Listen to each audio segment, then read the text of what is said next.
Welcome to Vietlingo. Learn Vietnamese your way, your dialect. Hi everyone, my name is Thanh Huyền. I'm a Vietnamese teacher at Vietlingo. Today we're learning Northern Vietnamese. We're going to talk about a topic that everyone in Hanoi discusses daily, the weather.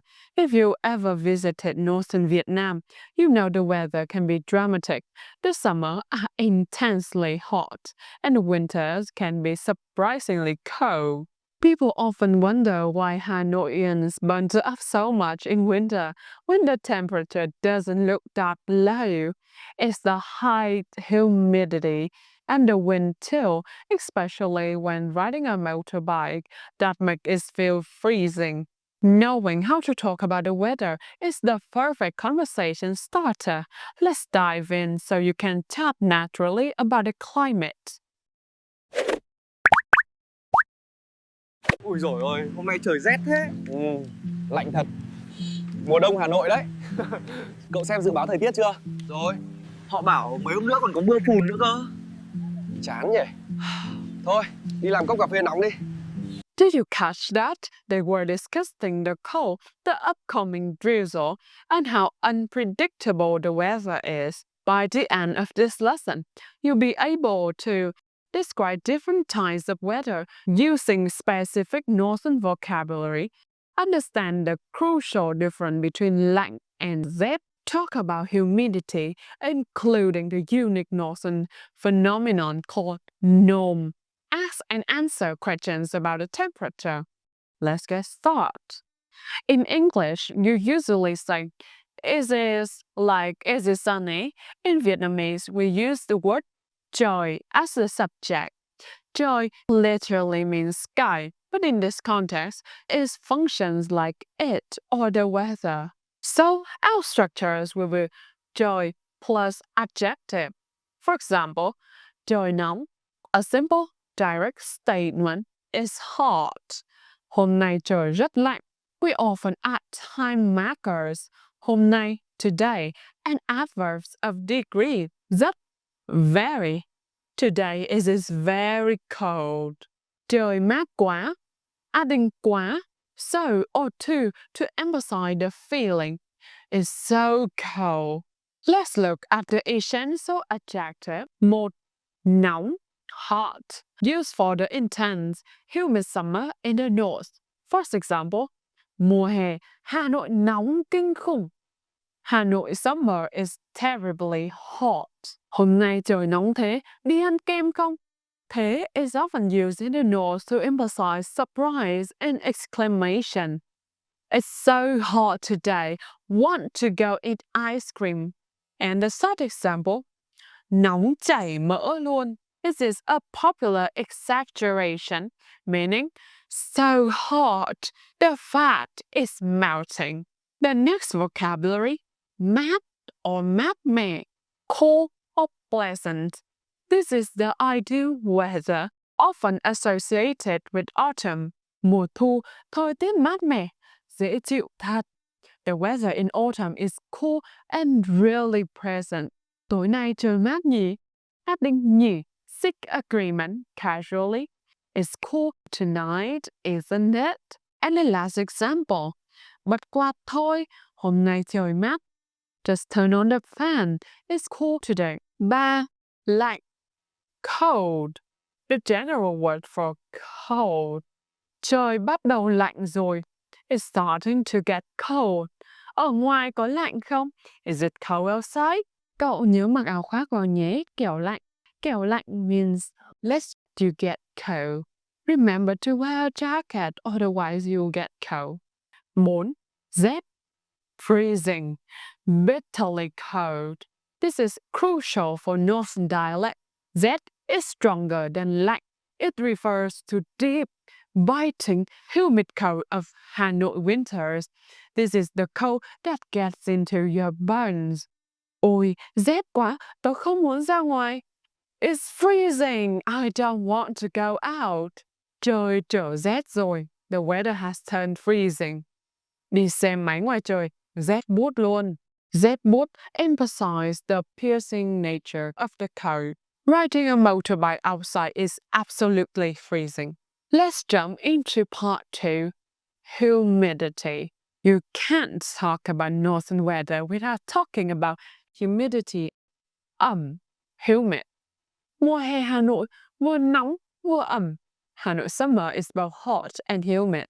Second example, trời ẩm làm tôi thấy khó chịu.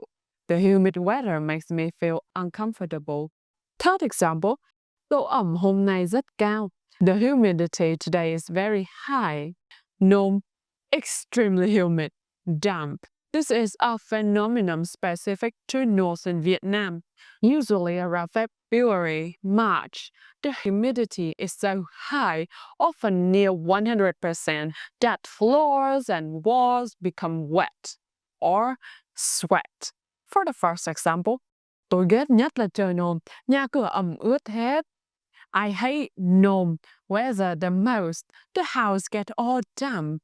Second example, trời nồm thì quần áo phơi mãi không khô.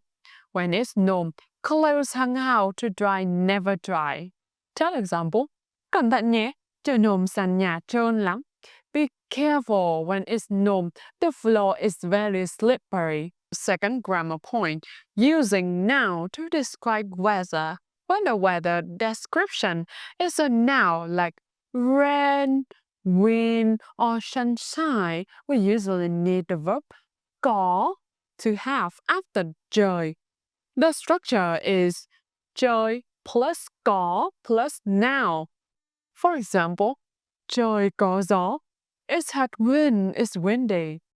Trời có nắng. It has sunshine, it's sunny. Trời có mưa. It has rain, it's raining. One more quick tip for you.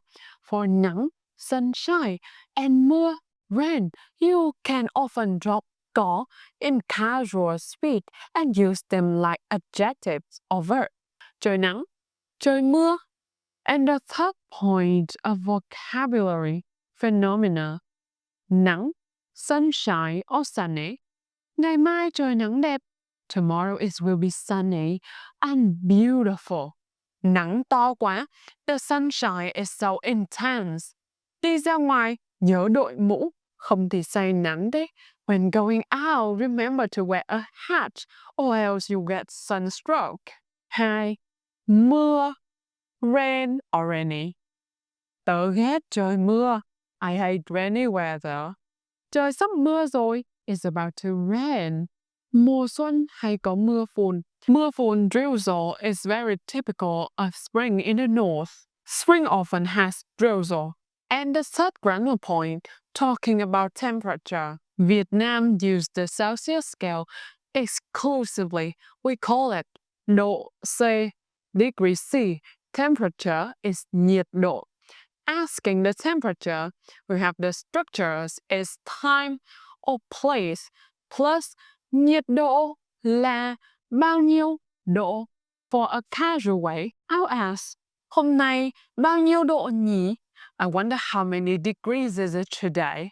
Or a specific way, hôm nay nhiệt độ là bao nhiêu độ? What is the temperature today? Or when I want to ask about the future, ngày mai nhiệt độ là khoảng bao nhiêu? Around what temperature will it be tomorrow? To answering this, we have structures. Là plus number plus độ. Simple way. Là 25 độ is 25 degrees. Or approximate khoảng 30 độ, around 30 degrees. Or extreme, hôm nay tận 38 độ. Today is as high as 38 degrees. Less structured we have learned. The first activity, fill in the blanks in northern dialect. Use the most appropriate word. Rét, nóng, nồm, mát, and lạnh. 1. Mùa thu Hà Nội, trời rất. 2. Tháng 3, sàn nhà bị ướt vì trời. 3. Mùa đông năm nay.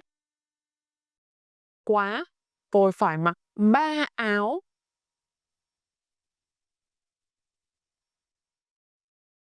4.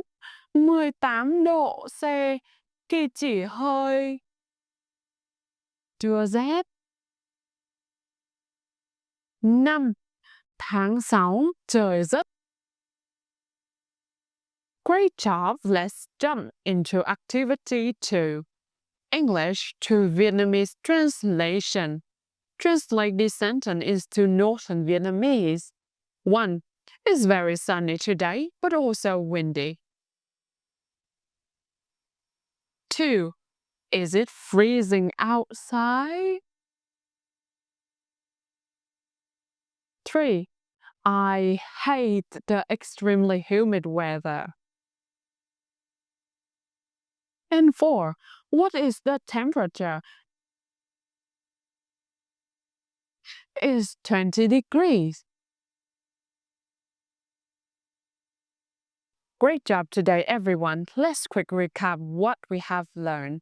We use trời as the subject, trời plus adjective. For example, trời nóng or trời plus có plus noun, trời có gió.